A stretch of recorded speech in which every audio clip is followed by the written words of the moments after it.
Thank you so much. I'm going to share this with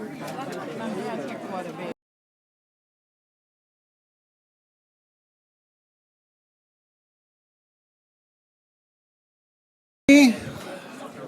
I'm going to hit the old gavel and call us to order.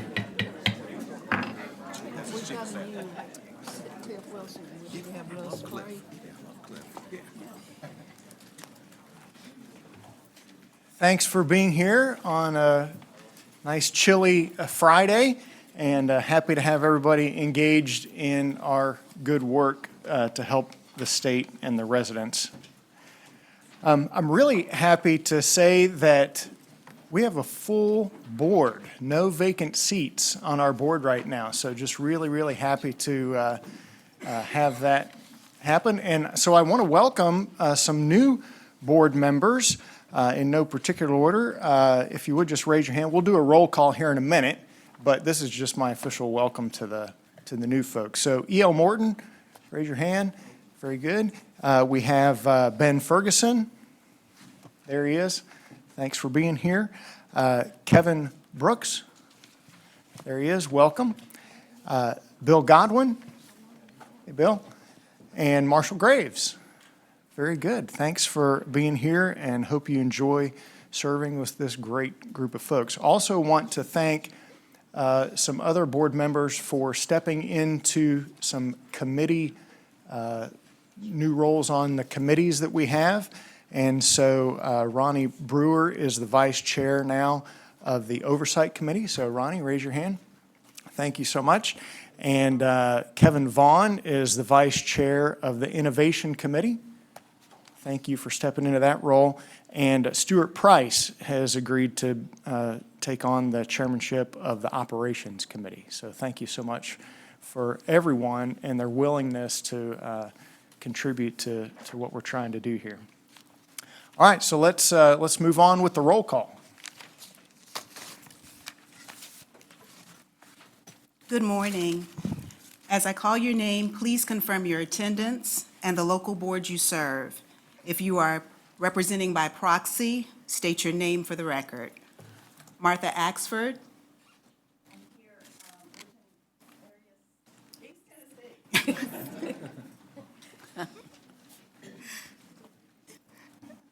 Senator Paul Bailey. Here by proxy,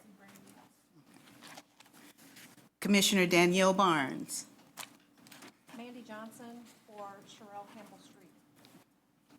Jason Bates. Tim Berry. Present. Representative Clark Boyd. Present by proxy, Sarah Noel. Ronnie Brewer. Mayor Kevin Brooks. Michelle Falcon. Present. Ben Ferguson. Present. Bill Godwin. Present. Marshall Graves. Present. Ann Hatcher. Present. Christine Hopkins. Present. Southern Middle. Governor Bill Lee. Designee Tony Nicknajad. He was here. Yeah. Okay. He is here. He stepped out. Okay. Warren Logan. Commissioner Jeff McCord. Present. Vonda McDaniel. Mayor E.L. Morton. Present. Greg Persinger. Present. Stuart Price. Present. Commissioner Bob Rolfe. Commissioner Penny Schwinn. Proxy Steve Plale. Kevin Vaughn. Mr. Chairman, we have a quorum. Thank you very much. And as a reminder, we do stream these meetings on live. So what we need is when you're speaking or asking a question, just grab one of these microphones, pull it close to you, hit the button, make sure the green light's going so that not only everybody in the room can hear, but all of the millions of viewers out on our virtual meeting participants are also able to hear what we say. So, all right. Thank you for that. Let's move on to approval of the minutes. Did everyone get a chance to review the minutes? I would assume so. Then I'll take a motion to accept the minutes as presented. Very good. And a second? Second. Thank you. Any other discussion? All right, so if everybody's in favor of approving the minutes, say aye. Aye. Any opposed? Minutes are approved. Very good. So let's hear from Commissioner McCord. First of all, oh my goodness, good morning, everybody. Thank you for being here, especially on this cold morning. My charge here is to talk about what we call the Workforce Development Steering Team. So believe it or not, we're not the only ones in this room who talk about workforce. There are agencies across state government involved in workforce in some form or fashion, and which is a good thing as long as the efforts are coordinated. And it's fair to say that they haven't always been. We've been collaborating, but we needed to find a way where we could execute. So we are in the process on this with the state of Tennessee in forming a 4-year strategy. The governor didn't want to, overstep or anything. Usually it would be a 5-year, but he decided to go 4-year. And as a part of that, there is a steering team. We call it the Workforce Development Steering Team, the Workforce Development System Steering Team. And we will have, and we're working on, as a matter of fact, right before I came down here, we were working on a collaborative strategy where we're going to execute on shared goals and shared metrics with shared cross-functional teams that will charter just like you would in a large company, for example. And that group with high visibility, and so as part of the ongoing strategic review, that team will be treated as a department. The work that's going on there is informing and aligning with the plans that we're putting together as part of this group. And I see that integration getting tighter and tighter between this workforce board and the public workforce development system and that on the state side, which is exactly what needs to happen. And for your information, that group is a group of 7 right now, which is the decision makers in labor, and help me if I don't get there, labor, THEC, TBR, corrections, human services, ECD. Did I get them? I got them. Seems like I'm missing one. Got corrections. And so we'll have strategies around a framework and initiatives that we'll execute collectively and review and monitor that progress and bring those progress reports back to you as part of our ongoing integration. So it's a good thing. We're doing something that we haven't done before. We have a way to collectively execute. Now we just have to execute. So as we go forward, we'll be hearing more and more. We'll really get started at the first of the year. So unless there's any questions, and I'd be happy to talk to anybody about it after the meeting as well. Very good, thank you. And then Assistant Commissioner Lovett, what would you like to share with us today? Good morning, everyone. The first thing I wanted to mention centered around apprenticeships. The state has been in a major strategy to really expand the participation and growth of apprenticeships in Tennessee. Just for a guidepost to keep the competitive juices flowing for the team here. South Carolina, we're gunning for to make sure that when we look at the number of registered apprenticeships and the number of apprentices, our goal is to exceed that and anything else that's out there in the nation. This really started with Ann Thompson and the ECD group leading a major listening tour around apprenticeships about a year or so more ago. And now, under the commissioner's leadership and under the governor's vision for expanding work-based learning experiences, we're proud to announce that the department has begun to invest heavily into the apprenticeship model, starting first with receiving a grant that was led by Deputy Commissioner Thomas from the U.S. Department of Labor, a $1.4 million grant to expand apprenticeships. We have brought on our first of several staff members that will help large, mid-sized, and small businesses to get apprenticeships established, to be that consultant to guide them through the process, and that is Tyra Copas, who will lead the East region, but right now is our first representative. Tyra, if you could wave your hand or stand up so people can know who you are. And so we've got a great way in which we're going to launch Tennessee's approach to apprenticeships, and it'll be an exciting time next week. I know everyone is just going to be excited about this. If not, then I'll bug you on Twitter or Facebook or something. But next week will be National Apprenticeship Week. And through our communications team led by Chris Cannon and Patrice Kendrick and the rest of the team, they have created a great communication strategy that we will release next week to highlight the value of apprenticeships, whether it's our employers, our partners, the apprentices themselves. We're also going to highlight veterans that benefited from the apprenticeship program, and everything else that makes this public-private partnership the right thing to do to cultivate strong workforce systems across the state. You'll see here that the governor has already provided a proclamation for Apprenticeship Week that's right there in front of us, so please do some photo ops to elevate that, but we were really honored to know that he quickly supported this effort. And next to that, there will be some key activities during the week. On Wednesday, we will participate in the signing. The Commissioner and Deputy Commissioner Thomas will be there for an apprenticeship signing for a new one that's going to be launched.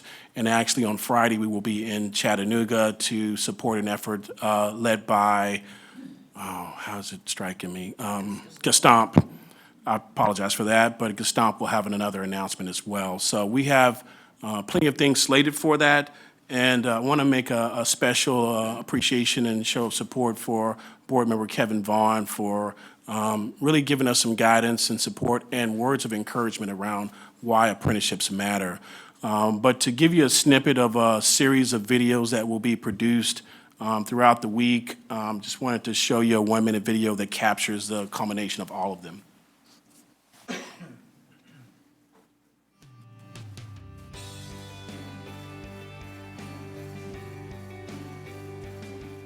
It's a problem finding skilled help, not just for our company, but for other trades that's out there. You know, I can take this anywhere. Once I learn this, I can take it anywhere. I can go anywhere.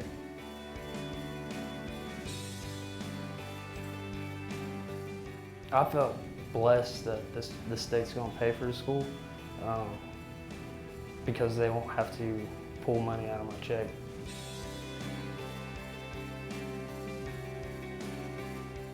The long-range plan from 2020 is to get ourselves positioned as a state to be an authorizer of apprenticeships, which currently there are about 25 states that do that.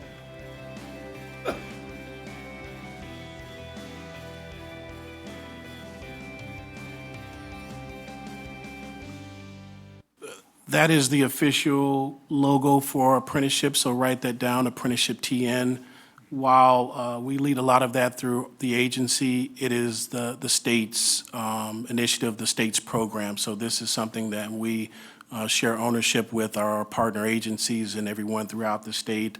The goal for this year is to get to hopefully an additional 800 to 1,000 apprentices, and also to significantly expand programs in that area. Before I move to the next item, Kevin, did you want to give any comments about apprenticeships or share any of your story, which I think the board members would love to hear? Yes, first of all, thank y'all all for letting me be a part of it.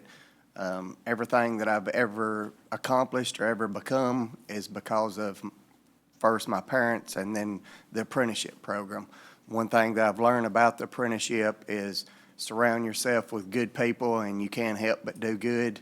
And I thank all of y'all for taking a little speck of sand like me and let me be a part of this board and to be a part of the apprenticeship. Thank y'all all very much.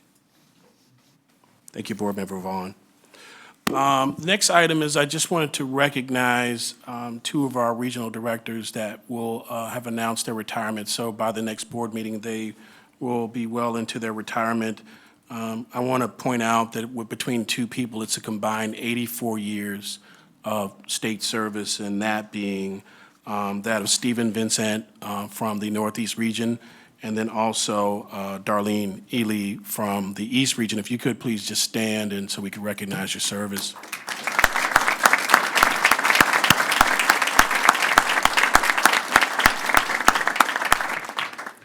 Given that I've only been 3 months on the job, it would just not seem authentic if I gave just great words about all the years I've worked with you. So I'm going to allow Deputy Commissioner Thomas to just say a few words about your service and about your contribution to the agency. Good morning, board members and the public at large. These two folks, as you heard, 84 years of combined public service, have really been not just the benchmark staff for this work, but have found ways to innovate after 4 decades. And they have been pillars for our department. They've been pillars for the workforce system. They will be sorely missed. But if you want to look into the eyes of two people who exemplify selfless service, it is Steve and Dar, and we will miss them greatly, but their contributions will live on. We got a lot of things done with their leadership and still a ways to go, but really appreciate them for the work they've done and for the legacy that they leave behind. So thank you again, Steve and Dar. You'll be sorely missed.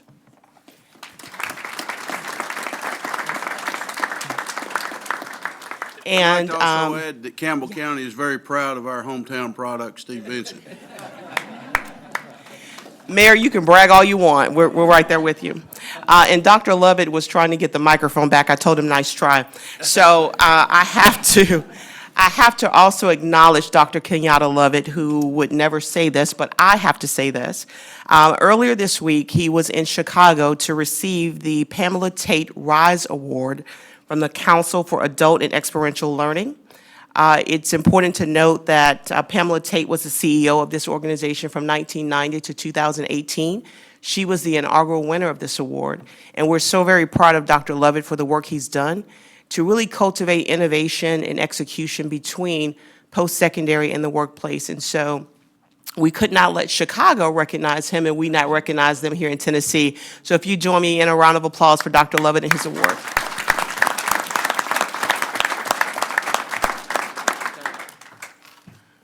You can't tell your boss no, so thank you, everyone. The last item I have is around the state plan, the 2020 through 2024 state plan and the development process for that, and you'll see some slides coming up. But as the slides come up, I'll just mention that we're taking time in developing this state plan to really align well with the governor's vision and his priorities for developing rural communities and bringing more resource to their workforce areas, and supporting criminal justice reforms, mainly through the effort of reentry, but also to really expand and develop vocational and workforce development. This plan will also be mindful of the commissioner's strategy, which he mentioned earlier, of bringing together multiple agencies to create something much more comprehensive and much more impactful for the state. And then finally, this is really under the vision of Deputy Commissioner Thomas, which she's given clear directives to go beyond compliance. And we want to say that, you know, it's one thing to meet what the U.S. Department of Labor wants or the state wants, but there's a vision for us to go even beyond what that is. And so she's charged us with that. And then lastly, she's charged us with a more comprehensive framework of ownership of workforce development. There are 19 different agencies or partners that are part of this plan. We want them to be co-owners in this long-term. We have Steve Playo with us, who is actually developing right now as we speak the Perkins plan for the state. Proud to announce that in partnership, we are meeting regularly to make sure that there are clear pipelines and clear merging points so that both plans, the state workforce plan and the Perkins Plan have clear alignment that shows that we support the governor's vision. So, Steve, I want to thank you for that effort and just want the entire board to know that that's what's going to happen. On the next slide, you'll see really the schedule of activities and the work for the board moving forward, because you're one of the last lines of approval before we present this back to the U.S. Department of Labor. But you'll see during the state planning session with the board on December 6th, we'll have a discussion and look at the general outline of the plan. In January, you'll receive a draft of that plan, which will then go out for public commenting really after the board votes to approve the plan after the February meeting. Our goal is to submit that by March 2nd to the U.S. Department of Labor. But essentially, you'll have a few iterations of being able to review that plan. We're actually going to put this out for public comment so you can see what those comments are that we were going to respond to. And hopefully before March 2nd, we have a state plan that is something that you can be very proud of. But again, it gives us the guidance to know that we're fully supporting the governor's vision, the commissioner's vision, but we're taking our workforce system to a different level as a result of your work and your contribution. With that stated, any questions? Okay, I'll give it back to you, Chair Barry. Thank you. Thank you, Dr. Lovett. And congratulations on the award. That's fantastic. A couple, before we move on to the next update, just know a few board members had questions about TANF. And while that's not on today's agenda, I would ask Tony if you wouldn't mind just sharing a few comments on behalf of the governor. Thank you, Tim. And yes, I'm sure every member of this board is aware of the status of the TANF fund. We are pleased with the economic conditions that have led to a reduced demand for cash assistance and have allowed us to accumulate some surplus in the federal allocation for TANF. It is something the previous administration had begun to recognize and in response deployed some new grant programs that have been very high impact in many communities that we are represented by here on this board. As a new administration, we do recognize that this is an opportunity, and because of that, our Commissioner of Human Services, Danielle Barnes, is exploring new high-impact opportunities to deploy some of these funds. That process will be inclusive of the Department of Labor and Workforce Development. Our Commissioner, Jeff McCord, will be a part of those conversations going forward, and we fully expect that the recommendations for any new deployments will be fully aligned to the vision set out by the governor and set up by this board of improving economic mobility and opportunity. Very good. Thank you. Okay, well, let's get on with our presentation. In past meetings, we've been hearing about some of the concerns there in the greater Memphis area, and I think we have some good updates from them. So, Daryl and Kyla, if you would, tell us what's happening next.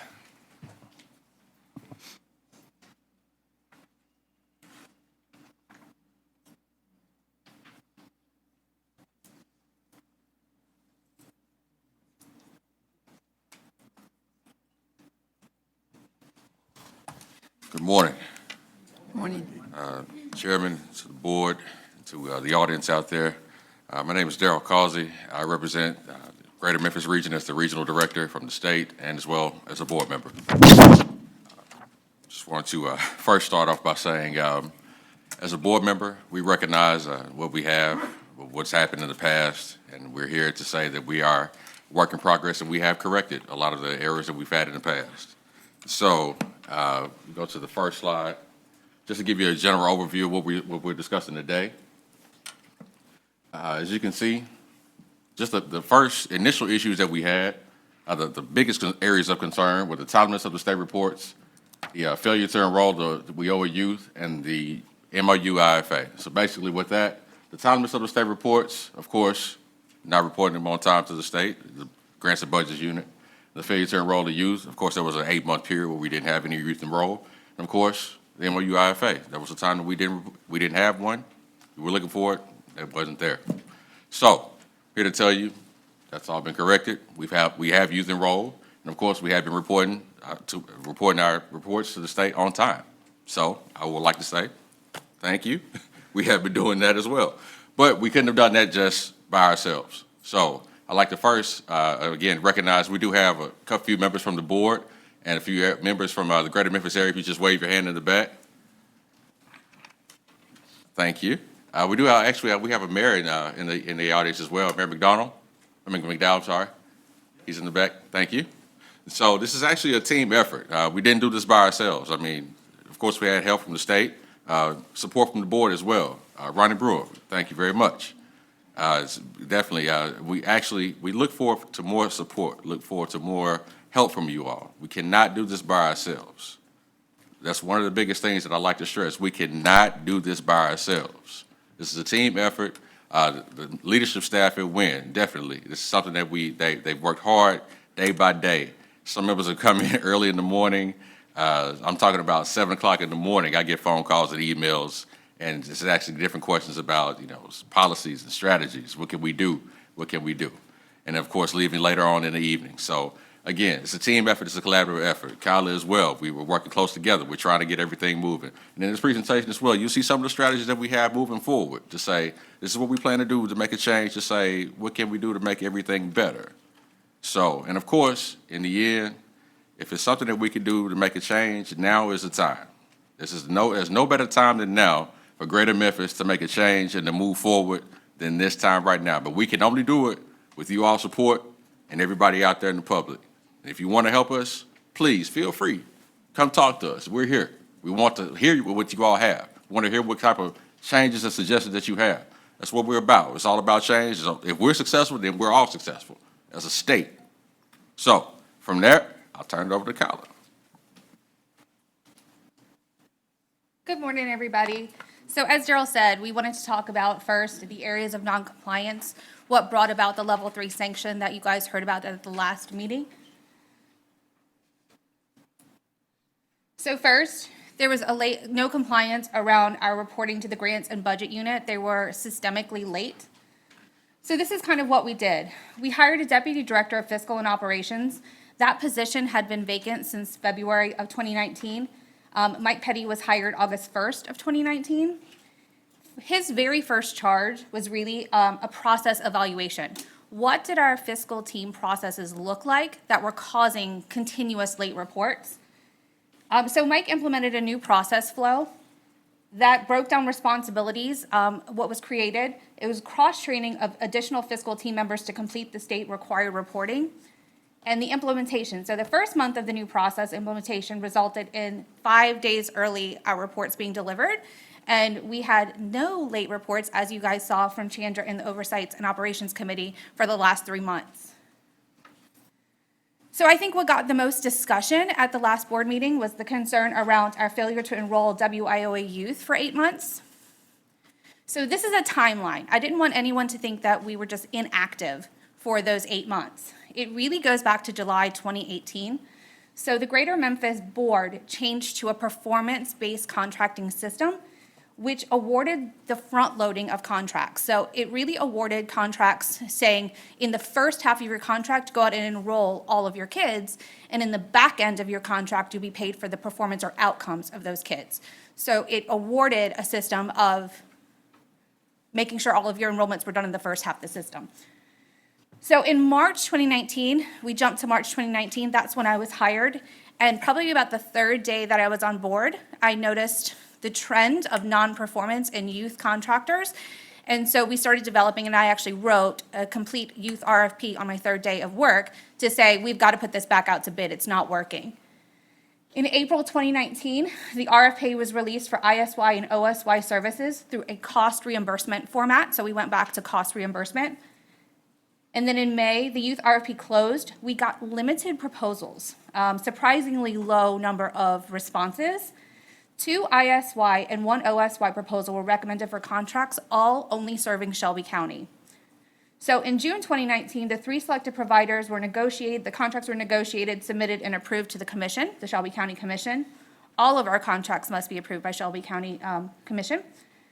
So in July, knowing that we did not have services in the other 3 counties, and that we did have limited services in Shelby County, I came to the Tennessee Department of Labor and Workforce Development staff to talk about the insufficient proposals that we received, and asked if a single source or sole source would be appropriate. There is language in the WIOA legislation that allows for single source and sole source, but certain bars have to be met before you can do that. And so I really wanted to verify with the staff, had we met those parameters. So in July, they also responded via email indicating that a sole source had been met, and we released the sole source invite to 3 national providers the next business day. We already had it written, we were ready to go, so the very next business day that went out. Sole source proposals were received and selected within 10 days of the sole source invitation. So we didn't waste any time doing that. Providers had 10 days to get them back to us, and we made a selection. WIOA and local training was provided to ISY and OSY contractor providers in August.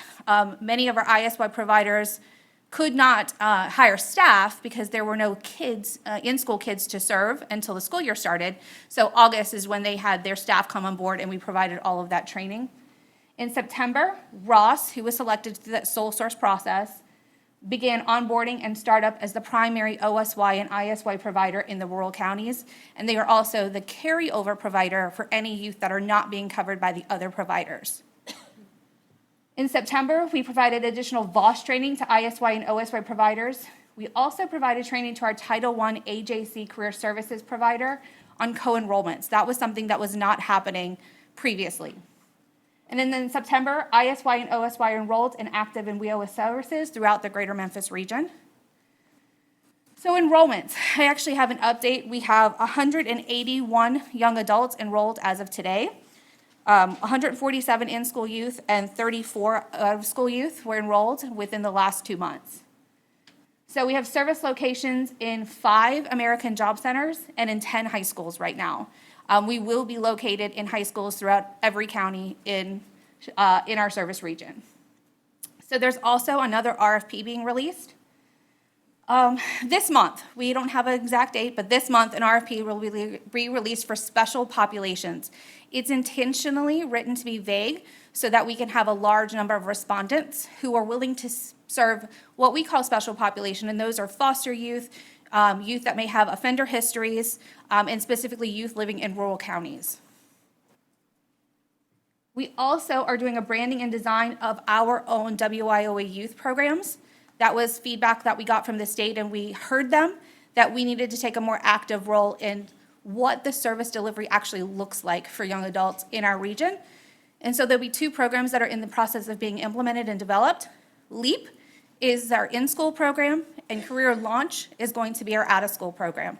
And we are making sure that each of those has customized and explicit benchmarks that must be obtained before a youth is determined to have successfully completed the program. So the other non-compliance was our failure to submit an MOU and IFA timely. Really simply, on September 13th, our MOU was submitted to the state and approved, so we are in compliance as of September 13th. So additional areas of concern that were presented to us in a follow-up letter were training, making sure our required board staff and our CLEO, LEOs, and our board members specifically understood our state and federal regulations. CLEO and LEO meetings had not been happening regularly, so that was something that we had to address. Local staff competency and capacity. A formal assessment of our local board staff. Are they competent? Do we have the right people on board? And then there were additional benchmarks and timelines to be issued to us by the state.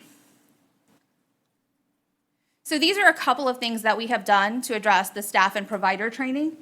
There's been a redesign of the WIN org chart. Do we have the right individuals in the right seats on the bus? Detailed job description of each position to clearly define their duties and expectations. Does everybody understand what their role is and what is expected? And that has not always been the case. We had a one-on-one evaluation of each WIN team member for competency and an objective exam given to all staff. There's also a WIOA knowledge exam, I call it phase 1, that will be given to career service provider staff, because there will be a phase 2 that focuses on the application of that knowledge. All career service provider staff were certified in case management through an online course designed by Dr. Beverly Ford, And anyone that is familiar with human services knows Dr. Beverly Ford is kind of the gold standard for human services case noting. We also contracted with Workforce 80 to provide region-wide business services strategy training. This was not just for our career service provider staff or our WIN staff. We also included all of our partner staff to really talk about a region-wide approach to business services. We also have NOB, will be providing consulting and staff level training, and that's at the board level, particularly my position, the deputy director positions. Are we really in line with some of the top boards around the country? Are there other things we need to be doing, looking at? So it's really not just taking us as a board, but really trying to make sure our board is among the highly achieving boards around the country.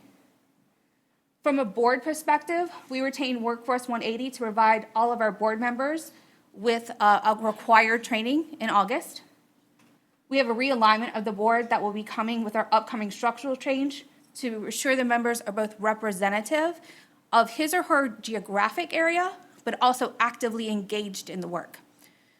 And we're going to be holding board officer elections in December 2019 to make sure that we have people that are actively able to serve in those positions. So our local elected official engagement, that was another area we had to work on. So the first meeting since October 2018 was actually held. We had a meeting on September 25th, and all county mayors, as well as most municipal mayors, attended the meeting. It was a robust conversation, definitely, to get the ball rolling again. We committed to monthly updates, so established monthly standing updates that we will be giving out. We have a conference call line that is open that any mayor or a county elected official can call in if they have questions. I'll be providing them with WIN updates and any workforce development, economic development updates that I know about. We also have a unified commitment from our county mayors. So there was a unified letter of support submitted on behalf of the local elected officials that was delivered to Commissioner McCord, attesting to their desire to remain a locally governed region. And then we had a LEO state leader and state workforce board meeting held on November 5th. So I talked about us having an upcoming structural change, and really that's the move of WIN into a 501c3 standalone entity, out of the county government system and into its own independent organization. Why are we doing that? So we need increased control. Currently, WIN is a Shelby County department and subject to all county procedures, policies, and timelines. So we need the increased flexibility. By existing as a standalone entity, we have the ability to adjust. That's more than anything. We have the ability to write our own procurement policy, HR and fiscal policies, to adjust to the changing needs of the work. We need to expand our mission. As a nonprofit entity, WIN will have the ability to diversify its revenue. We should not be 100% WIOA funded. There has to be other revenue streams that we are doing to serve the populations. We also need to regain the trust. That's a really big one in Greater Memphis. The WIN brand has been damaged over a lot of years of ineffectiveness and lack of quality. So moving into a separate entity will allow the new vision and direction for services to be fully realized and delivered. We've got to move in a brand new direction. So there's also some administrative changes that we're looking to do. So staffing. The board staff is going to have a reorganization to include the reduction and consolidation of positions. So we are looking to go from about 25 individuals down to 15, and we will make sure that they are thoughtful positions and that everyone is really doing adequate work. We're not going to have any positions that are unnecessary. Cost efficiency, I think, is a big one. So administrative cost evaluation to eliminate any expenses that are deemed unnecessary and ensure operations are running cost efficiently. So an example of that is we're looking to sign a new lease for the WIN board office, paying 50% of what we currently pay. So I don't know that that's something that's ever really been a WIN practice to make sure that we are being as cost effective as possible. So there is going to be a complete reevaluation of our budget and how we are spending our finances.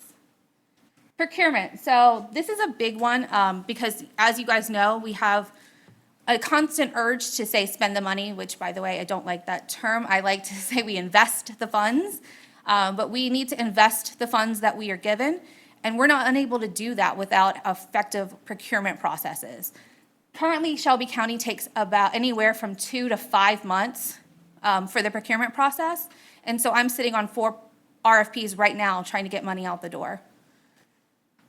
So contract execution, it gives the nonprofit, the entity, the ability to enter into contracts and obligate funds ourselves. So currently, any change to any budget, whether it's receiving funds or obligating funds, has to be approved through the Shelby County Commission, which can take anywhere from 2 to 6 months, depending on all the departments we have to go to and all the approvals we have to get. And human resources, we need the ability to adjust staffing levels to match the changing needs of the work. So currently, non-appointed positions are taking roughly 4 months to fill through Shelby County. So this is a proposed hierarchy of the nonprofit structure. And I just wanted to give everybody a glimpse of what that really looks like. And so right now we're going with the name Mid-South Workforce Partnership. That is subject to change depending on, licensing and all of the things that we have to do to research that.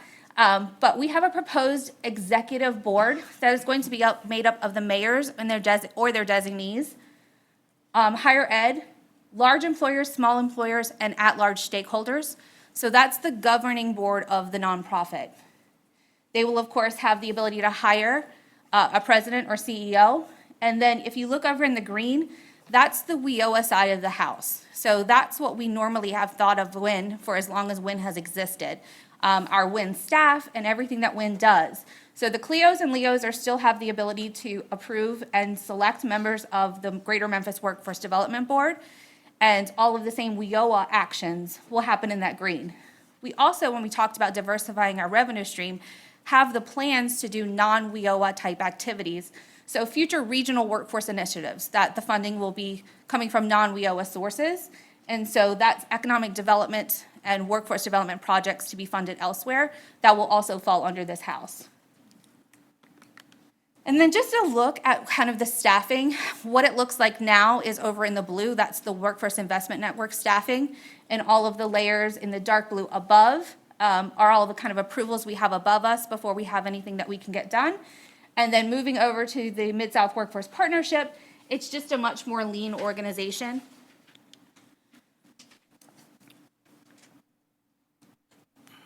Any questions that I can answer for anyone? I have a question. Are there any procedural processes that you need to go through in order to move the organization into a new organization? Have you received approval? There's a lot of procedural things that you have to do before that actually happens. So on last Thursday, our Workforce Development Board took a vote to establish themselves as a 501c3 organization, and that will happen. But nothing breathes life into that organization until it is deemed the fiscal agent and administrative agent by the CLEOs and LEOs. They have the ultimate power to deem whatever organization they choose to be the fiscal agent. And so we have to go through the process of starting that organization before the mayors have the ability to name that agency as the fiscal agent. Sure. And what kind of timeline do you think it will take to get that approval and the switchover? What are you working on? So my board was very hesitant for me to give a deadline or a timeline because they're nervous about that. But my goal always has been January 1st. And I'm pushing for January 1st. Yeah, and are you on track? So far, our vote took a little longer than I would like because I wanted the vote earlier. But we do have the vote now, and I can kick everything into action. I've already done a lot of the groundwork, talking about third-party back-end HR and benefits providers and making sure we have IT providers. And I've done all of that already and was just waiting for the green light to turn it on. Okay. And the federal approval for the 501c3 status, does that need to happen, the federal approval for 501c3 status? So through the IRS, Yes. we have to have our letter stating that we've applied for it. My comment is that I'm impressed by the line-by-line update you gave on all of the concerns we had.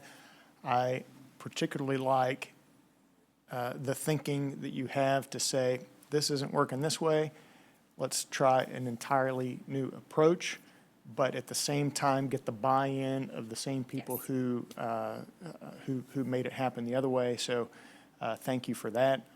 I would agree with you that that streamlined approach and removing some of the delays that were causing some of the concerns, getting those out of your way under the new thing, makes sense to me that that would be the right approach.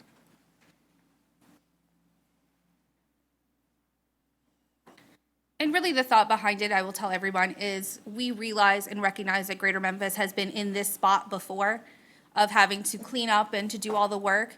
And really the thought behind the structural change and everything that we're doing is not only how do we clean it up, because we can do that over and over again, it's how do we never get here again.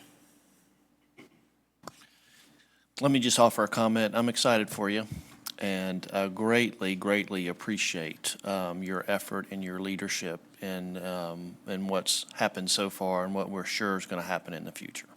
I appreciate that. And I, on behalf of our entire team, want to thank the state for all of the guidance and real dig in that they've done with us, because the entire labor and workforce development team have really come out and become partners in this with us.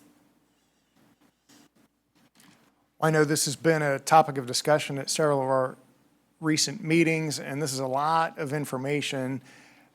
Any other comments or questions as a follow-up to all the discussion we've been having? Can I make a request? Sure. Certainly. So I want to echo the comments. Organizationally, this is outstanding and much better than anything I've seen in 5 years. From a service to individuals, there's just not a lot of information. And one of the challenges that I think we've had as a board in understanding success is that sometimes we get single data points that don't tell the whole picture. I know that was not the purpose of your presentation here. But even calling out the 180 youth enrolled, I don't know what that is compared to what the opportunities are and if that's success or, I mean, obviously better than zero. But what that looks like. So if there's an opportunity to maybe have a follow-up around the actual numbers for services and what those services look like and more of kind of what we're accustomed to seeing across the state, that would also be helpful. But organizationally, this is a very huge turnaround. Sure, thank you. Very good. Any other questions or comments?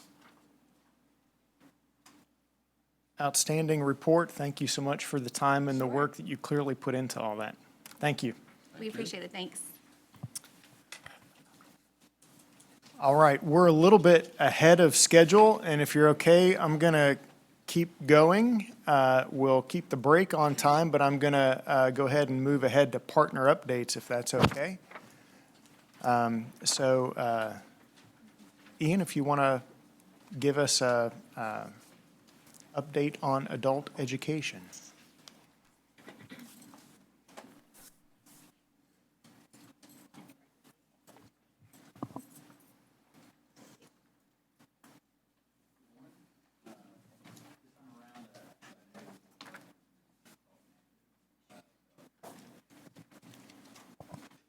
Good morning. Everybody can hear me now? All right. So this time I prepared a PowerPoint to address some of the updates. In previous board sessions, I just talked to you, and so as much as you like to hear me talk, this will give you something to look at as well. So what I want to start, I have a few different things that I want to touch on for our updates. And so for the new board members, I wanted to just give a brief overview of our strategies in adult education. So adult education is part of WIOA. It's Title II. And adult education is tasked with providing basic skills remediation and test prep and post-secondary preparation to individuals that lack a high school diploma or are basic skills deficient or English as a second language learner. And so our strategy overall to provide excellent services as an integrated education and training system by utilizing data to drive program development and performance. So we have to start with the data and what does the data tell us and how should we approach our services. Next is leveraging partner services to remove the barriers to potential individuals to our services. So the population that we serve in adult education are usually the most in danger with barriers and not being able to take advantage of our services because of those barriers. So leveraging our partners is critical to make sure that our participants are successful. Next is partnering with educational institutions and industry in order to provide those services. The ultimate goal of adult education is to educate individuals in order to prepare them for post-secondary and prepare them for employment. And many of the times, individuals coming into post-secondary institutions and currently are at work can utilize our services to better perform. Next is improving the basic skills of participants by providing effective and efficient instruction. One of the biggest challenges and struggles in adult education is making sure that the services that we do provide are professional and efficient to make sure that we're retaining individuals and moving them through services onto higher education and employment. And then finally, preparing individuals for post-secondary education through remediation and providing career pathways that establish the fundamental knowledge needed for higher education. Adult education is a career pathways program. That's something that we have to keep a focus on to make sure that even if an individual comes in and they say their goal is to achieve a high school equivalency, that high school equivalency is for a purpose and to make sure that we put them on the correct pathway as they work through our program. So a few different updates. It's kind of all over the place. Back in September, we were in D.C., and the National Association of Directors for Adult Education, we shorten that to NASDA, was in Washington as well, and they held Capitol Hill Day. So on Capitol Hill Day, there were 30 states that were represented to come to the Hill to meet with staffers, to meet with legislators, to make sure that they understand the need for adult education. Because, as you're familiar with, funding is always comes into the question and is up for cuts, and so they wanted to make sure that that adult education's voice was heard. So 72 visits with legislators and legislative staff took place during that time, and then also through the Coalition on Adult Basic Education, they had 2,000 members that were there on the Hill well, not on the Hill, but they had 2,000 members who reached out to their legislators to communicate that, hey, keep adult education in mind, keep it funded. It's a need within our area. And then also during that same time while we were in D.C., Secretary DeVos did something that hasn't ever been done. The Secretary went and visited an adult education class close to D.C., and the focus was on the Integrated Education and Training Program that's currently being pushed under WIOA Title II. And so she actually got to see how adult education students who are being remediated can also leverage the Integrated Education and Training Program to prepare for work. Also, back in August, adult education in Tennessee went under federal monitoring. So the week of August 19th, our federal monitors were here. And to give a brief overview of what they looked at for findings were the review of a management information system. So we utilized Jobs for Tennessee. So they reviewed that system to make sure it complied with all federal metrics and reporting. They also looked at our fiscal processes, which turned out good, so that's always a positive. Site visits to Southern Middle and Northern Middle. So while they were actually here in Tennessee, they did site visits out to some of our local grantees and local providers. For Southern Middle, that was South Central Tennessee Workforce Alliance. And for Northern Middle, it was the Nashville International Center for Empowerment, which was the IELCE program for Northern Middle, and then Workforce Essentials. They also reviewed our request for proposal. So we're a competitive-based grant program. We have to award funds to local providers through a competitive process, so they reviewed that. And then they also met with workforce partners and our adult education leadership to make sure that we're partnering on the level that is expected under WIOA. That last bullet point is dated. We actually received the monitoring report last week, and so I'm betting next time around the update is going to be around the monitoring findings and how we go about correcting those. Next, I want to provide an update on, I mentioned Integrated Education and Training, IET. So I wanted to give an update on the Tennessee College of Applied Technology in Knoxville. They currently have a program that they're operating to prepare adult education students for the Certified Nursing Assistant certificate. So there's currently 9 students in that program, and 7 of those students are enrolled in the Supplemental Nutrition Assistance Program, SNAP. And so they're being able to leverage those partner funds to put them through this dual enrollment with adult education and the TCAT there. So all 9 have completed CPR, Occupational Safety and Health Administration, the OSHA certifications, and they have since moved on to the CNA and phlebotomy certifications. Two of those individuals have already passed their high school equivalency, and I think that it's actually increased since this update was received, because I was invited to their graduation in December, so they're making progress, and we have high hopes for this to build something that we can bring across, to make a standard to bring to scale across the state.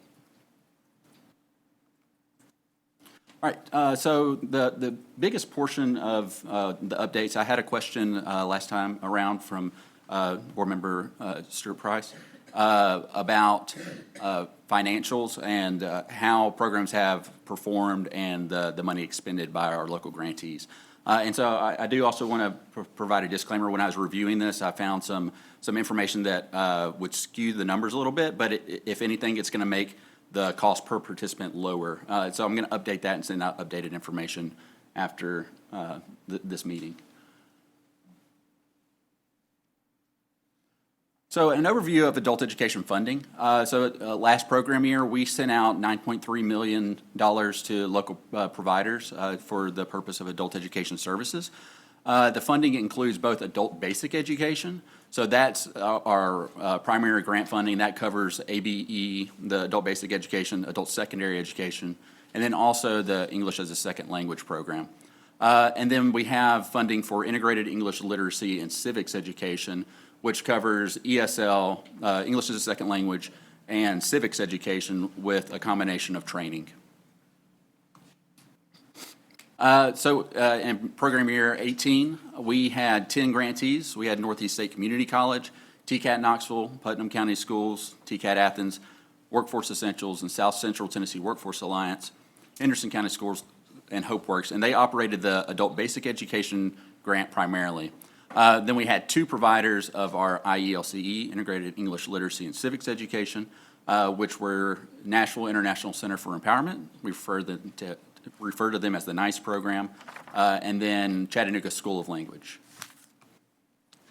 So this chart here represents the distribution of funds. You can see based on the areas that the providers serve, they might receive a different portion of the funding. The largest being Northern Middle, because that's where majority of our potential to serve is.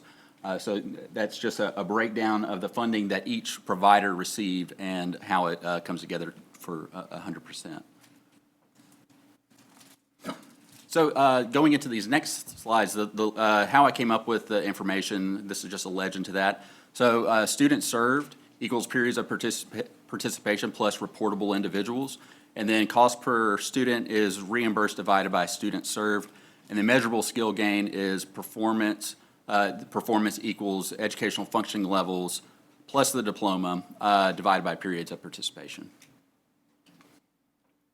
So this is just another graphic to illustrate the providers and the funding that they received. And then at the bottom, you'll see a breakdown of the cost per participant and how many students they actually served. So going through each program, first starting in the east, we have Northeast State Community College, who was reimbursed $557,000 last year for services. They served 963 students with the cost per student at $578 per participant. And their measurable skill gain rate was 45%, and the state goal was 38%. TCAT Knoxville was reimbursed $1.4 million with 1,651 individuals served at a rate per participant at $885, and they also hit measurable skills gains performance at 45%.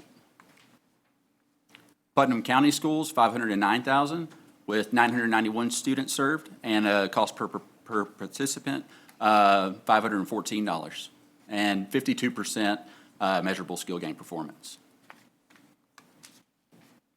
TCAT Athens, $1 million, with 1,902 students served, and the cost per participant, I can't talk now, $529, and they hit 37% on their performance. Workforce Essentials, their reimbursement was 2.3, 4,404 individuals served with a cost per student, $579, and their performance rate at 34%. South Central $762,873 students served with $873 per student with a measurable skill gains rate of 41%. Henderson County Schools, 804,000, 1,387 students served, and $580 cost per student at 43% measurable skill gains performance. HopeWorks, 1.5 million, 1,799 students served at $836 cost per student and 26% measurable skill gain performance. And so some of our programs had the ABE and IELCE grant, so I gave a breakdown for IELCE, the Integrated English Literacy Program. So HopeWorks held a grant for IELCE, and that they were reimbursed $157,000 with 259 students at $609 per student at 20% measurable skill gain performance. South Central had a $51,000 grant for IELCE with 133 students served at $390 per participant, 36% rate of performance. The NICE program, they had, were reimbursed $51,970, 193 students at a cost of $1,042 per participant, 29% measurable skill gains. And then last, we have Chattanooga School of Language, reimbursed $26,000 with 27 students with 992 costs per student and 0% measurable skill gains performance. And just to elaborate on the IELCE programs, NICE was, last year was their first year to have the grant funds. So they're multi-year grants. The expectation is that you build over time, build your population. So, and then also the same with Chattanooga School of Language. They received the grant in April of 2019. So they're also in the process of building their program, getting students enrolled, and building that performance. So with that, if there's any questions, then I'll be happy to take those on. Just a comment really quick. So if we're going to frame this adult ed problem, there's two things to really think about. One is currently we have more working age people in the state of Tennessee without a high school diploma than we have currently enrolled in high school. So that's a problem. It's a system problem. It's not a labor problem, because when we're getting them, we're reworking, doing rework. So what do we do as a system to do that? And we also know that the high school diploma, while it's the most industry recognized credential, it's not really a key to prosperity. You need something post-secondary to get you going. And so to integrate this educational system, which is a big giant high school across the state, bigger than the high school that we have when we think about the high school, we need to treat it like a high school with dual enrollment and career integration and all that sort of thing that our partners at Department of Education are doing. But there's also ways that we need to get Ian out of business if we possibly can. That's a good thing. And so it's from the source, and then as we go, how do we move these folks to prosperity for the sake of themselves, but also for the state, so that we can have folks who are able to progress and live and contribute at a really, really high level. So at a high level, that's where we're thinking, that's what's formulating what we're doing. And I never can remember what the integrated education and training thing is. It's just work-based. You're just connecting them to work and post-secondary credential when you do that. And the model happening at TCAT Knoxville is something that we're really interested in happening, and to see if we can scale that, that kind of thing across the state.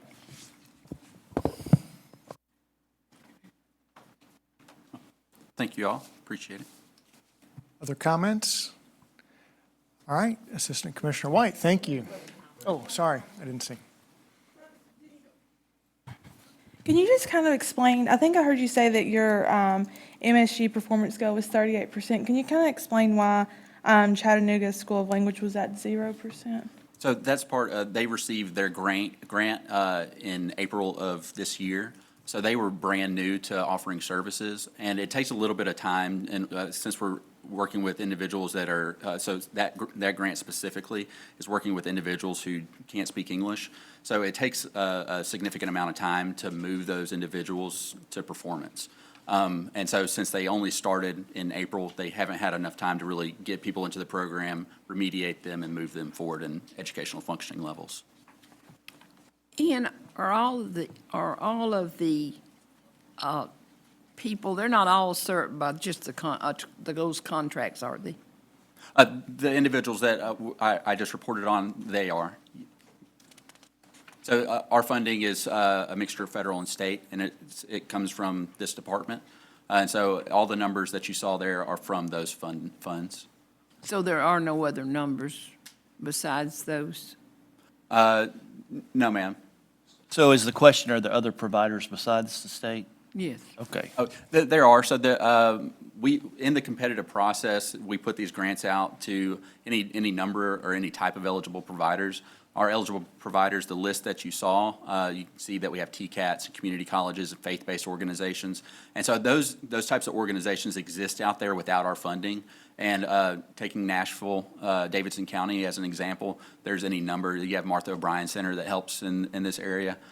So there's different types of organizations that also provide literacy education across the state.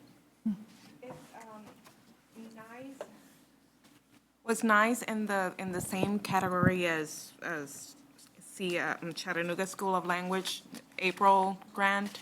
No, they received their grant July 1st of 2018. So, should we see any improvement, and how are we approaching those that are having language barriers?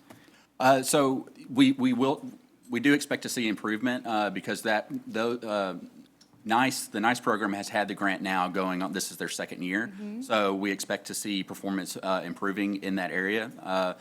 And then with the services that we're providing for English language learners, it's strictly remediation in the form of education. One area with the civics portion specifically that we have to work on developing and ensuring is intertwined with those services with programs like NICE and Chattanooga School of Language. Is a training element. So individuals who start improving their English language skills can work into a training program that better prepares them for the workforce. And last question, is there any initiatives to move that program to Knoxville probably? Yes, absolutely, because we have funds. When we had initially put out the grant funding for the civics grant, we didn't have any bidders in Knoxville. But since then, we've heard of interest around this grant, so we plan on putting out a competition in that area. Thank you. You addressed this question of a 0% gain, but there seems to be a pretty significant difference in cost as well. I mean, there's 40-50% swing in costs and 15-20% swing in performance. Have you seen that historically? Is that common? Are there geographic reasons for that? Are there other reasons to explain that? Yes. So if you look at greater Memphis area, there's a large potential of those who are just basic skills deficient that have literacy needs. So they were at around, I think, 25 or 26% in comparison to some other smaller regions. So depending on the area of the state, we might receive more individuals that are better prepared for our services in that they have a shorter distance to go to make a gain. So that's why you see a difference in some areas. And then with ESL, they're illiterate in the sense of English language in many cases, so it takes longer to serve them. They're a little bit harder to serve as a population. So we have seen those discrepancies historically. Ian, thank you for putting this together. Sure appreciate it. I hope it's been brings some value to you to look more granular at different areas and how to Marshall's comment that how the areas compare. And I noticed as you were going through that Putnam County seemed to perform at a certain level, particularly when you look at cost per student and then their gain outcomes. And then is it HopeWorks, I'm sorry, was certainly in a different category. And so are there methodologies and approaches that we're identifying around that translate from one group to the other that we can begin to to leverage this sort of information for the benefit of everybody? Yeah, absolutely. So last year, starting July 1st of this year, we had new service providers in the West. So due to some performance issues in the West, specifically greater Memphis area, we had a new competition because we had the one service provider, HopeWorks, serving greater Memphis, and it's just not able to meet the need of the population that's in need in that area. It's hard to penetrate into those communities. So using performance information like this, and then seeing that we need a broader scope of providers in these urban areas, then that spurred on that competition for the greater Memphis area. So we're hoping to see better performance with isolating and having programs focus on smaller populations. Good. Well, thank you again for putting it together. Absolutely. Ian, is there a benchmark for measurable skill gain? Yes, for our federal benchmark was 38% last year. This year it's 40%.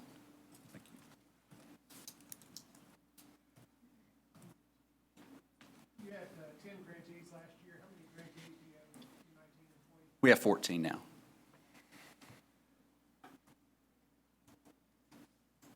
All right. Well, thank you all. Thank you, Assistant Commissioner White. Great questions from the board. Excellent discussion. Thank you. Let's take a 15-minute break, so come back at 11:29.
We'll get started.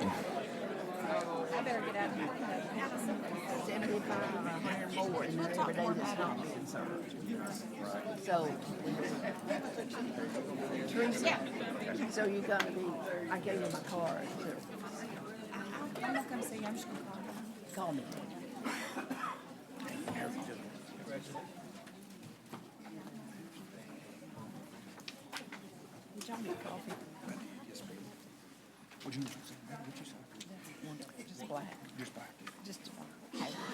Well, next, we're going to hear a report on the GIVE Act grant, and presenting that for us is Deputy Executive Director Emily House. So please welcome her.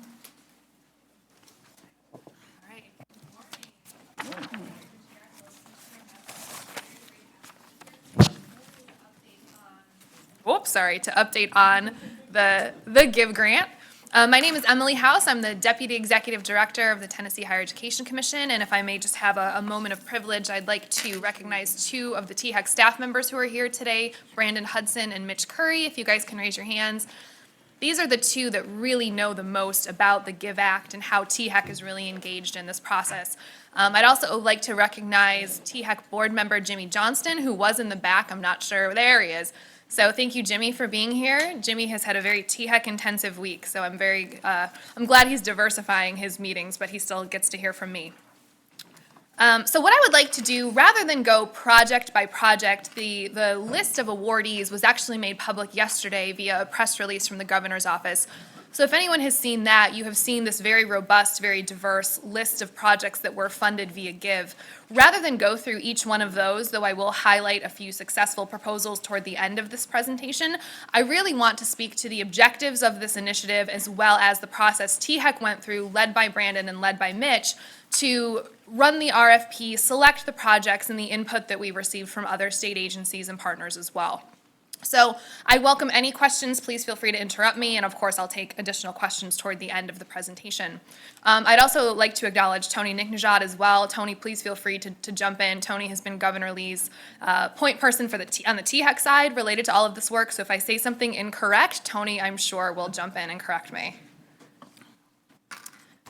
So the overarching objective of the GIVE grants is to continue to work toward aligning industry and workforce with higher education, with K-12 education, with education writ large. So through this grant program, the objective really was to bolster these relationships, to ensure that these relationships are either being bolstered or are being built from the ground up across our state.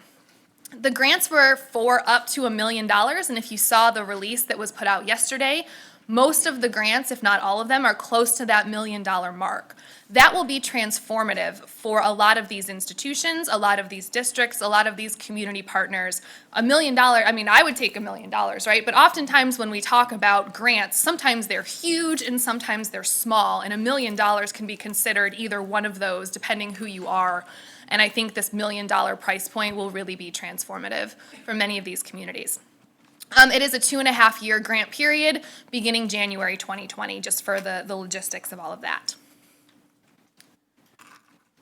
So really, this is an effort to continue this work toward alignment, particularly in our rural counties and in our distressed counties. And when I speak about the counties and the counties that will be served by this, the institutions and the community collaboratives that received grants, this really does span the state in terms of who will be served and who will benefit from this program.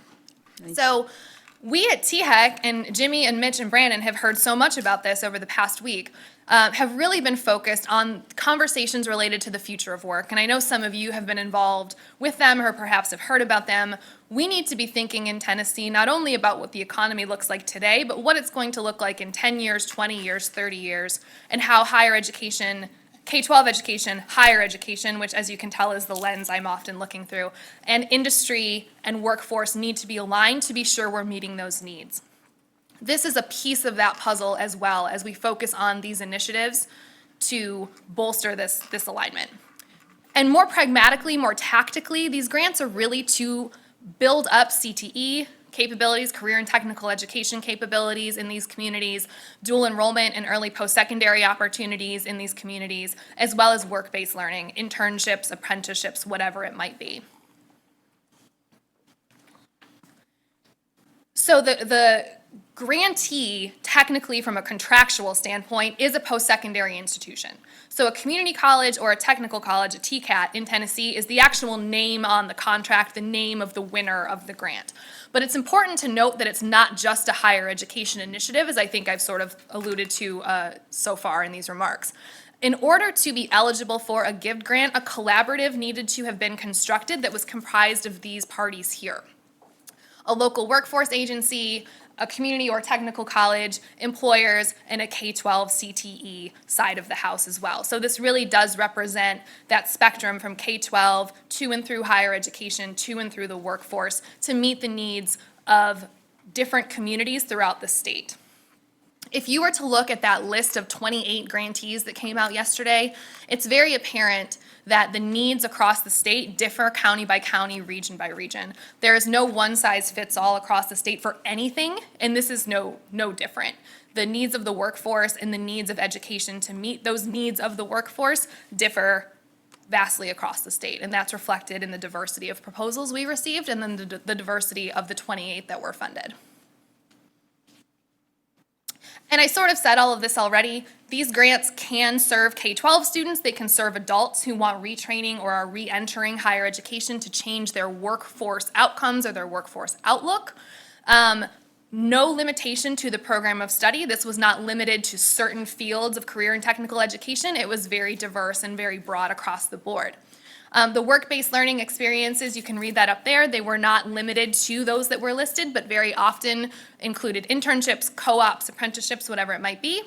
And we very often, in the higher education space, are talking about certifications from industry as complements to, or sometimes in opposition with, degrees awarded by post-secondary institutions, be they diplomas, certificates, associate degrees, or even bachelor's degrees.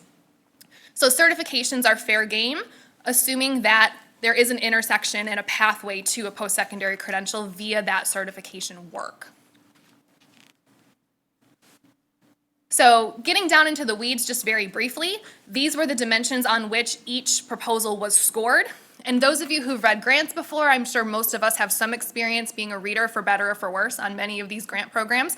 This doesn't look too dissimilar from other grants that THEC has administered in the past, nor that state government or higher education has administered in the past. I do want to draw your attention to just a few points here. Something that was critical is the demonstrated strength of the partnership. It cannot be just a kind of on-paper partnership between K-12 and higher ed and the workforce in this community. It needs to really be a strong, real partnership and commitment from each of those parties. The other point I would bring your eye to is the treatment and the intervention in distressed and at-risk counties. As I said at the outset, a fundamental tenet of this initiative is to serve the needs of our rural and distressed counties, and applications did receive a premium in their scoring if they were working in or treating distressed and at-risk counties, and we'll see how that shook out momentarily. With regard to budgetary concerns, sustainability concerns, that's pretty standard with regard to grant writing and grant language. And as I mentioned a moment ago, really diving into expanding partnerships, creating partnerships. How do we get more students working in a workplace through an apprenticeship, through an internship, rather than just learning in a classroom? And I made the point about certifications a moment ago. So this is a little bit just to reiterate really what we were looking for and what was being emphasized throughout these proposals and what the reader was looking for upon scoring them. This process, I'm sure Mitch and Brandon will say this process, and Tony will say this process has been going on forever. Really, this has been a pretty compact, tight timeline for this process. Proposals were received by the THEC staff the beginning of September, and as I've mentioned a couple times now, the announcement was made yesterday with regard to the awardees. So it was a pretty fast turnaround, a pretty fast scoring process, and kudos again to Mitch and to Brandon, as well as the staff at THEC and the readers from across state government who turned those around so quickly. The contracts are being drafted literally as we speak. And then the contracts will be dated to begin January 2nd, 2020. So this work will begin in earnest in these communities in January. This was not just a THAC initiative. This was not just a governor's office initiative.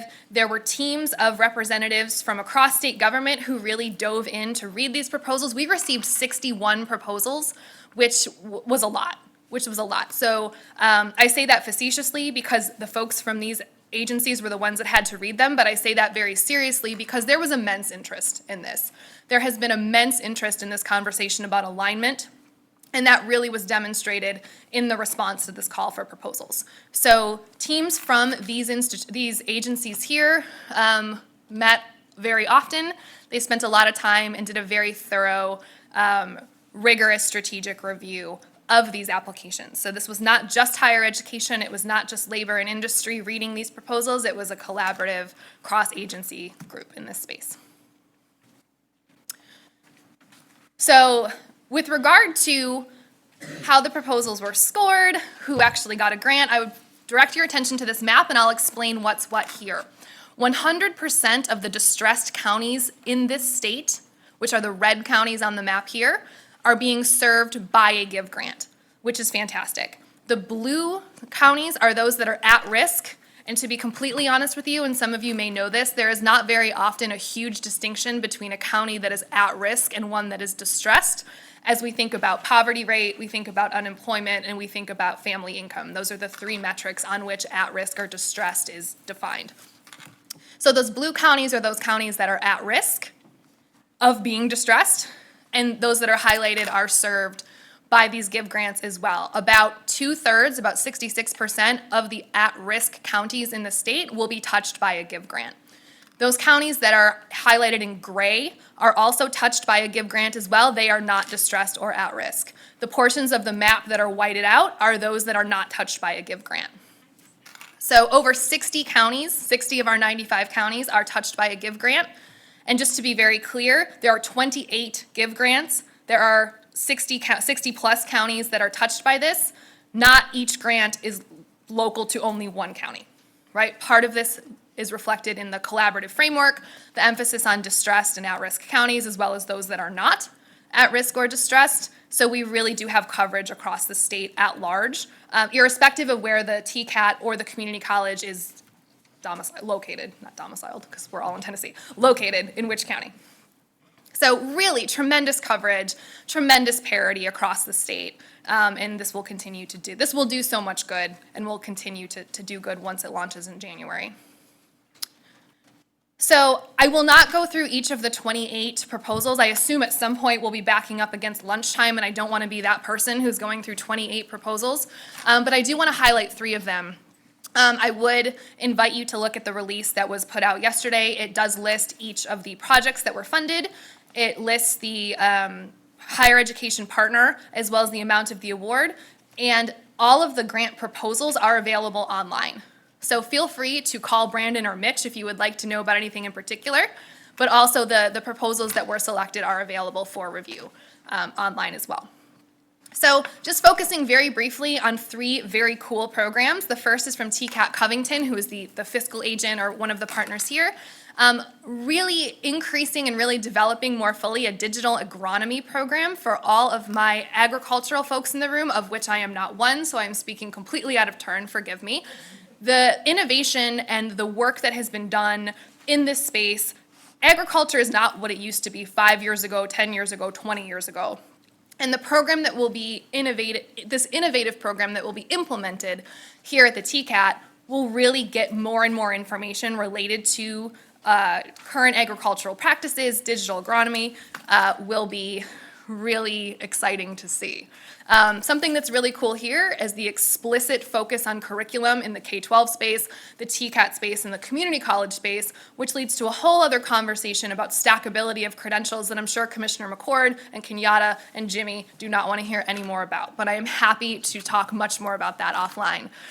Really being intentional about what each of those credentials would look like, or each of those certificates or certifications would look like, and how they can all stack together from a lifelong learning perspective. The next is out of Middle Tennessee, Motlow State Community College. The TILT program really increases the focus on mechatronics, from a middle college perspective, which allows students while they're in high school to do dual enrollment classes and earn an associate degree by the time they graduate from high school. And I think this program is an excellent example of this point about the certifications, that a Python certification in programming is really as powerful, if not more powerful, as having some kind of credential conferred by a higher education institution in this space. So students in the K-12 space, as well as the higher education space, will have access to this certification and can graduate from high school or can graduate from a higher education institution with this certification as well, this industry certification. And finally, from the east side of the state, really focusing so intensely on 3 distressed counties, Scott, Morgan, and Fentress counties, and the diversity of need that exists in each of those counties. So if you look at that final bullet, all of the different programs that will be initiated with these funds are intended as not, again, a one-size-fits-all for this entire group of counties, but to really be thinking intentionally about what is needed in each of these 3 to address any unique needs in that area. So this is just 3 of many wonderful proposals. Happy to provide much more detail offline. Happy to answer any questions, and I would invite Brandon and Mitch to answer any technical questions that are far out of my wheelhouse. And I thank you for this time today. This is wonderful. I'm so happy to be here, and I'm happy to come back as this process really initiates and as these grants get up and running in the sites to give any updates that would be useful to the board. Emily, did all 28 of these go, are they post-secondary education? Is that where the solicitation went to, the proposal? Where the call went? I believe that's correct, that the information was sent out as a higher education proposal because they are going to be the fiscal agents. They are the fiscal agents. And they only went to higher education? I'm looking to Brandon and Mitch. Is that correct? Yes, that's correct. Yes, ma'am. Okay, thank you. And actually, Tony, I don't know if you have any additional comments on this. Yeah, I know there were a couple of local workforce boards who are engaged in this. So I think when you look at the projects themselves, you have multiple local institutions and organizations that are engaged. So I think the local workforce boards, to the respect that they report up here, we will be hearing more about those, their deployment of these grants.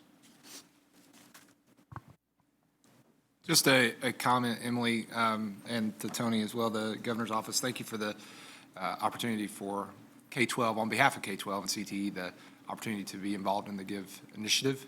The announcement yesterday was with several of our awarded K-12 partners. Super excited and very just thrilled about the opportunity to do this work. So just a thank you to the governor's office and to TEC. Other questions? All right, Emily, I appreciate the collaboration between workforce and education. We've got to be aligned and love to see that partnership. And like that so many of the counties, such a large percentage of the counties are really going to be impacted by that. So those were my 2 takeaways, and thanks for thank you. Thank you all. Thanks for your presentation. All right. Let's move on to the fiscal update, and Assistant Administrator Greenfield, come on up. That's right. Ready to go. Even though my interest is still. Sure. But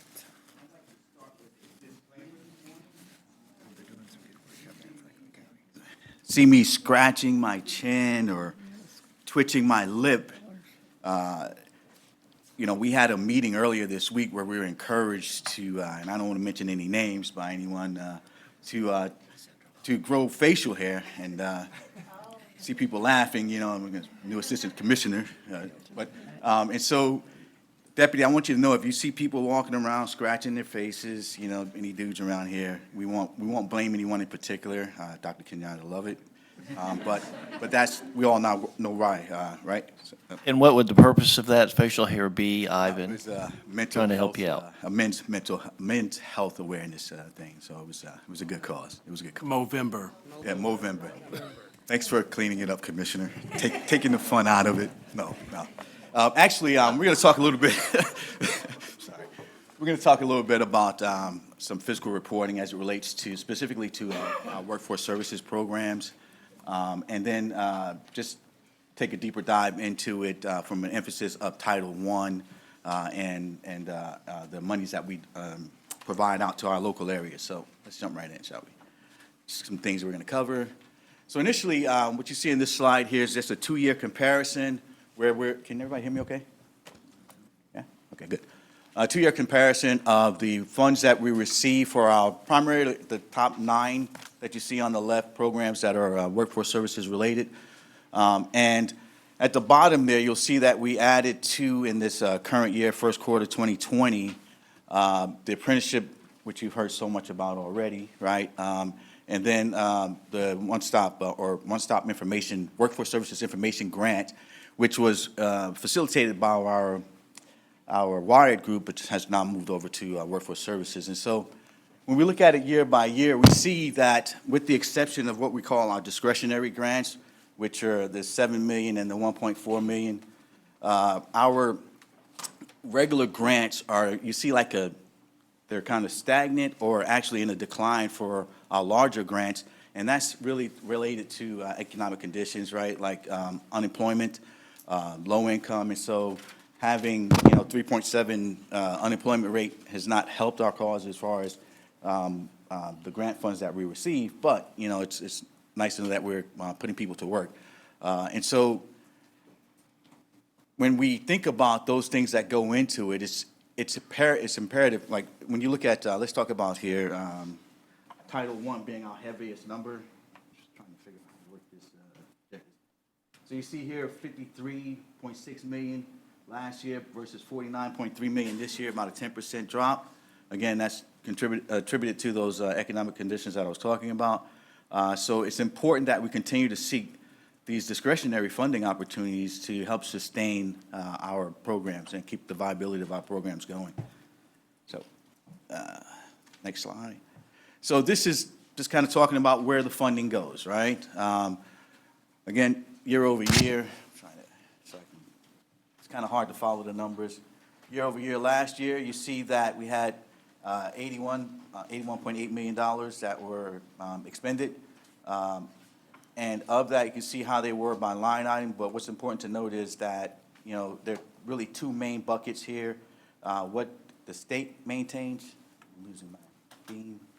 What the state maintains versus what goes out to our local areas, that 56 million. Roughly over the past 2 or 3 years, we've been averaging about 1/3 at the state level and about 2/3 go out to support local area initiatives. So you'll see in that third column, by line item, what those fundings, percentage of fundings were per line item. So you see here in our first quarter, things are looking a little high with 24% in salaries, and it kind of doubled the numbers. But again, that's a total, percent total. And so as the local areas spending ramps up, our line item costs will go down, and you'll likely be at what I talked about as far as 1/3, 2/3 distribution of costs. So in that first quarter, you see, again, there's $11 million spent, 5.5 on the state, about 50-50 as far as state versus local area grants, and I explained D there already. So next slide. So this slide looks at basically that 11.4 million, how it was distributed among the 9 programs that I mentioned, and then on the right side, it looks at the participant costs that the local areas had expended their funds on last year versus first quarter this year. And, it's still the same as far as breakdowns. You see a high spending on instructional or ITAs, work experience being next on the list. Basically, when you look at total participant costs versus total program costs, we're saying that, 51 cents of every dollar went direct to the participant. We talked a little bit, I think, in our oversight committee meeting about MPCR, and that would be that MPCR number for last year. This year, you see in the first quarter, we're exceeding the MPCR with 48.2% there. And so it's a good measure because we want to make sure that the funds are going where they're needed the most, right, direct to the participants. And so I could go through some of the numbers, but basically that's, again, how the funds were spent by program and then how they were spent on the services to the participants. So looking at enrollment numbers, we see that, it creeped up a little bit over the fourth quarter. There were 9,900 basically enrolled in the fourth quarter last year. We're now looking at just over 10,000.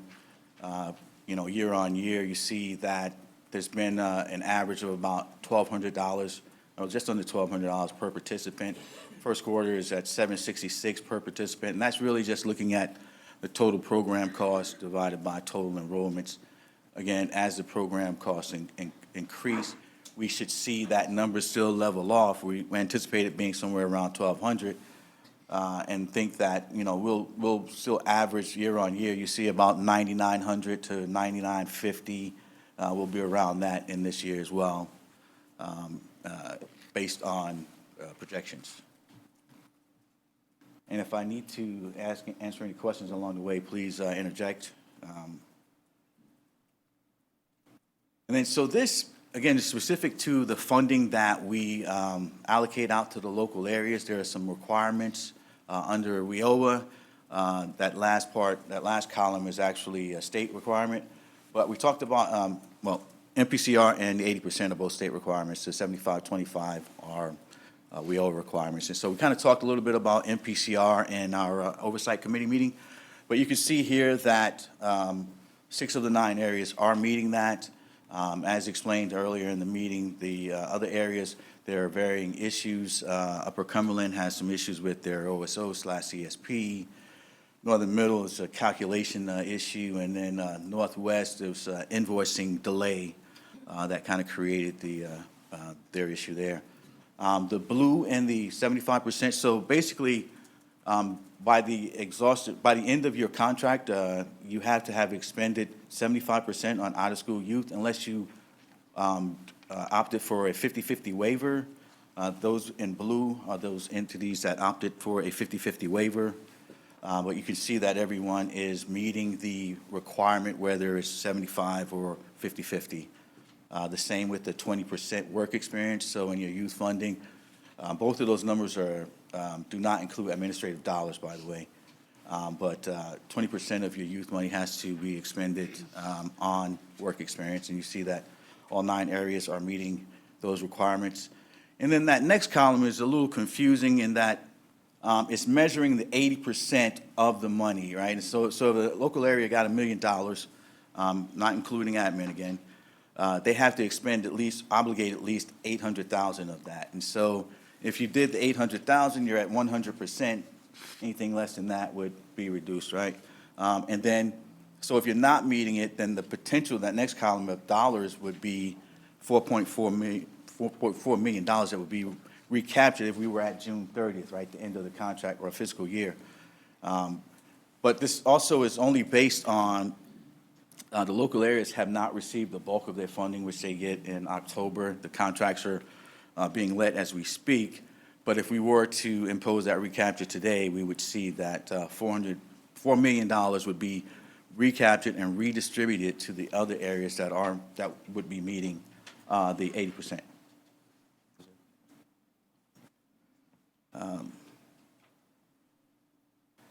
So some other things in there, I mentioned based on the contract term. I covered all the bullets there.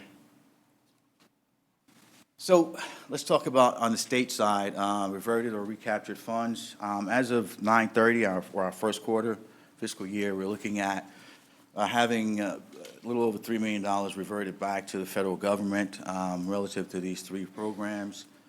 You can see that with SNAP, it's a capacity issue. We had DHS actually manages the award with USDA. However, we through the operational piece, and so we're still building up to capacity to be able to meet the outcomes that were approved by the feds and our federal and our plan for the SNAP program. We anticipate that at next year, we'll be able to meet those outcomes outlined in the plan.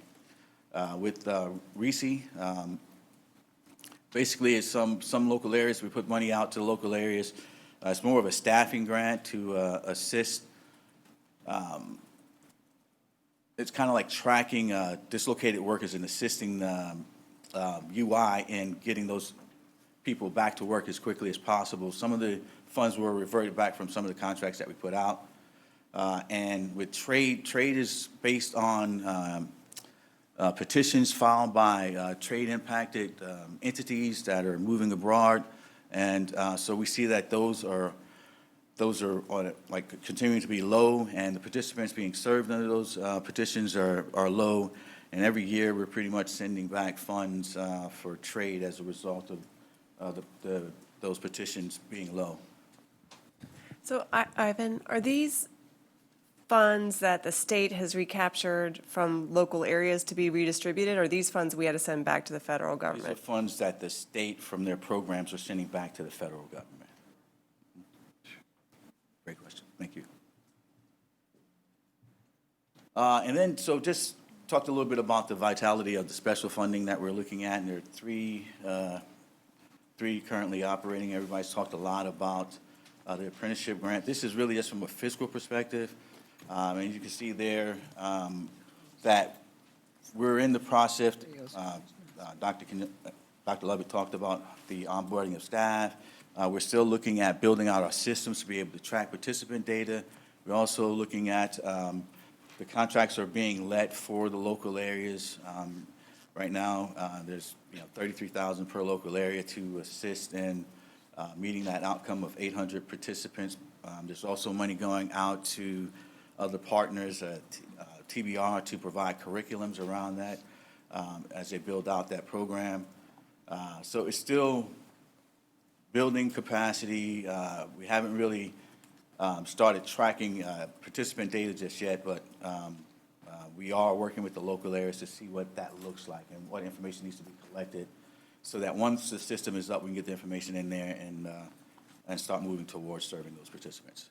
And that second one, that's our Fort Campbell grant, that joint effort between Kentucky and Tennessee around getting our service members and their spouses as they transition out of the service, helping them to find work fairly quickly. You'll see that there was a goal of 1,400, and we're kind of halfway there on that goal. And basically, 85 exiters are going back to work, so like 1 in 8 that go through the program are coming out earning about $22 per hour, which is a pretty good thing. And then under the rural initiative, one note there is that we increased that amount by $300,000. The initial allotment was $3 million, and there's been a lot of talk about distress in rural counties and how that, that's one of the governor's priorities. 8 of the 9 areas submitted their applications, and those have been approved. The one was Greater Memphis. They elected to use their formula funds to fund their activity, and so we're still reviewing their application. And as mentioned, the concentration is in school, youth, justice involved. And so those contracts are being processed as well as we speak. So there's a lot of activity going around around these 3 special funding opportunities. The next 2 slides just are break out that last initiative, the rural initiative, by county. So the first one is all of the 15 distressed, and then the 24 at risk. I won't go through all of those, but that's there for your leisure, pleasure, reading, or however you look at it that way. But that's the end of the fiscal review for workforce services. Any comments, questions? All right. Thank you. On your slide, minimum requirements as of September 30th, the recapture, the 80-20 rule, you were covering that. I think one of our policy things, I happened to have an opportunity to read through that. The eligible areas to receive those recapture funds are only the ones who've met the 80%, correct? And so that 4.5 million or so currently, I mean, this is not a conclusive, I mean, we still have a good ways to go, right? But if everything stayed the same, it would be split up between East Tennessee and Northern Middle, correct? That's correct. Those Yeah. are 100%. Yes, Okay. correct assessment.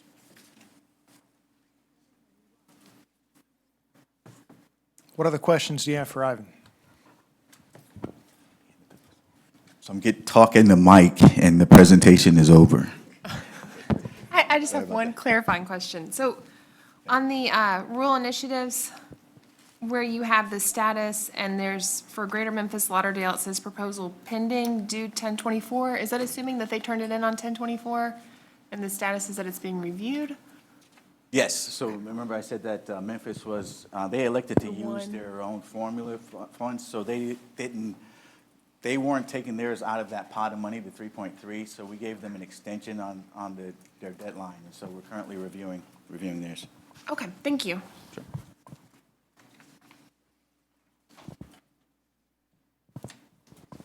Thank you, Chairman Bragg. All right, if there are no other questions, thank you, Ivan. Okay, let's hear from our committee meetings, updates from the meetings that were earlier today. So let's start, we had a combined meeting with oversight and operations. So Ann, if you'll give us an update from that. Great, thanks, Mr. Chairman.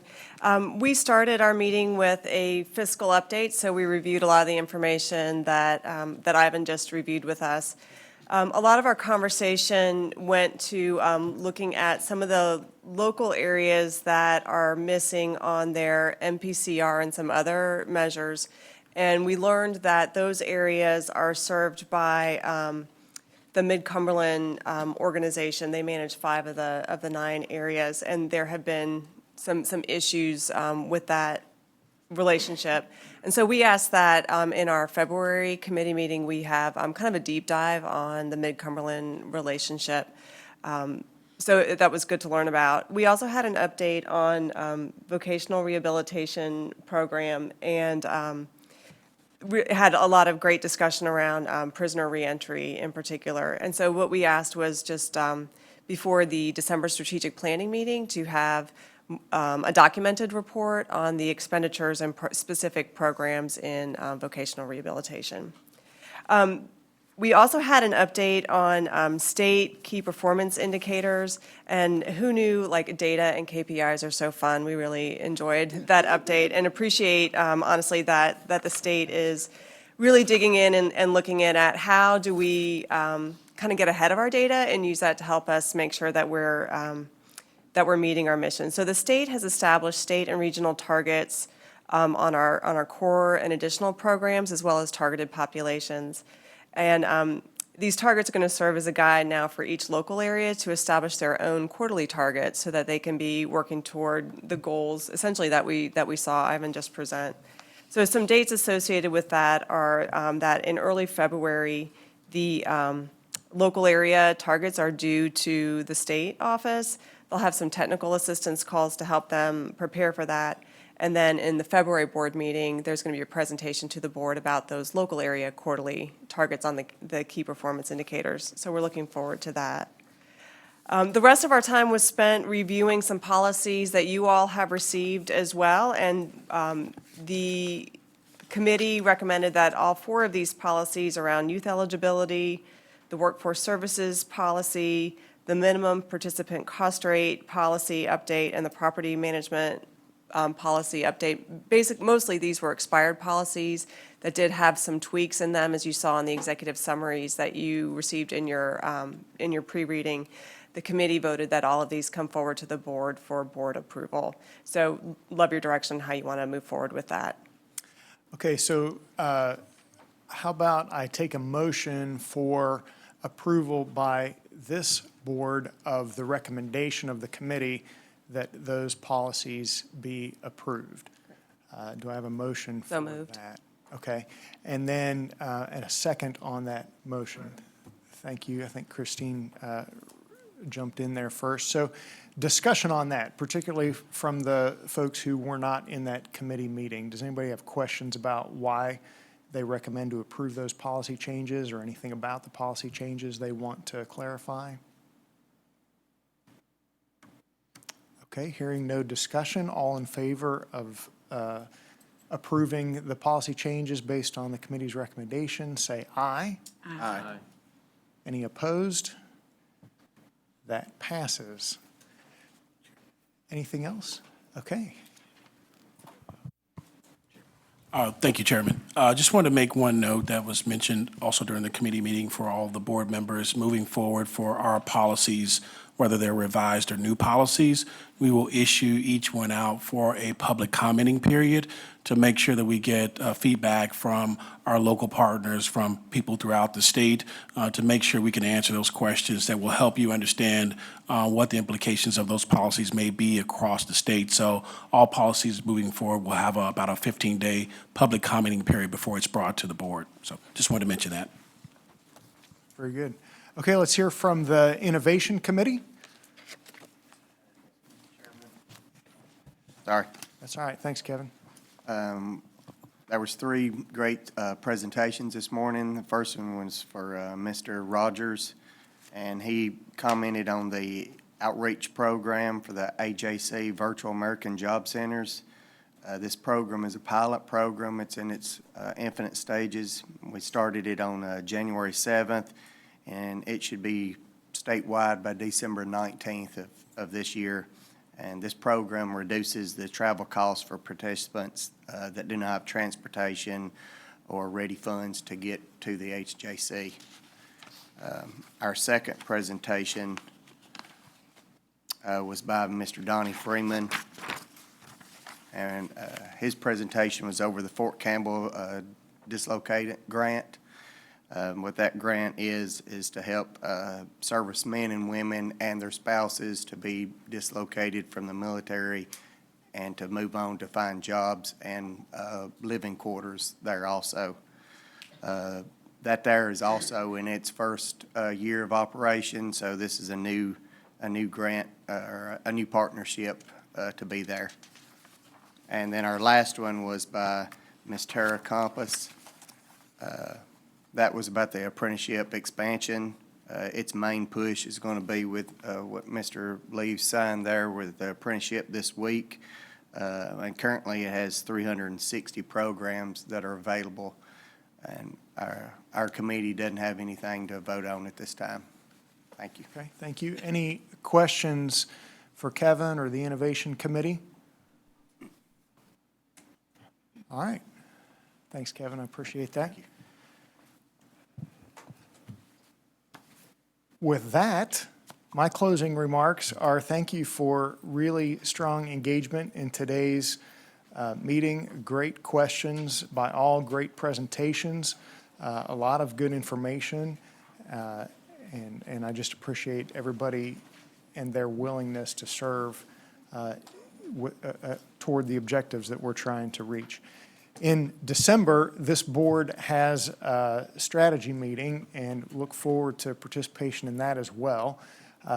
We'll follow up shortly with the full agenda for what all we're going to try to accomplish in that. So, but looking forward to spending some time with everybody there. It's a little more casual, and hopefully we can get our objectives set for 2020 and beyond.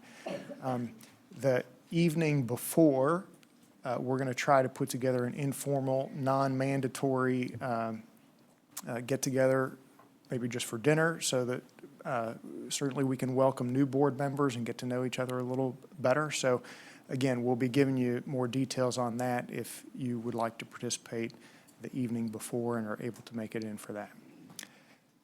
Any other questions from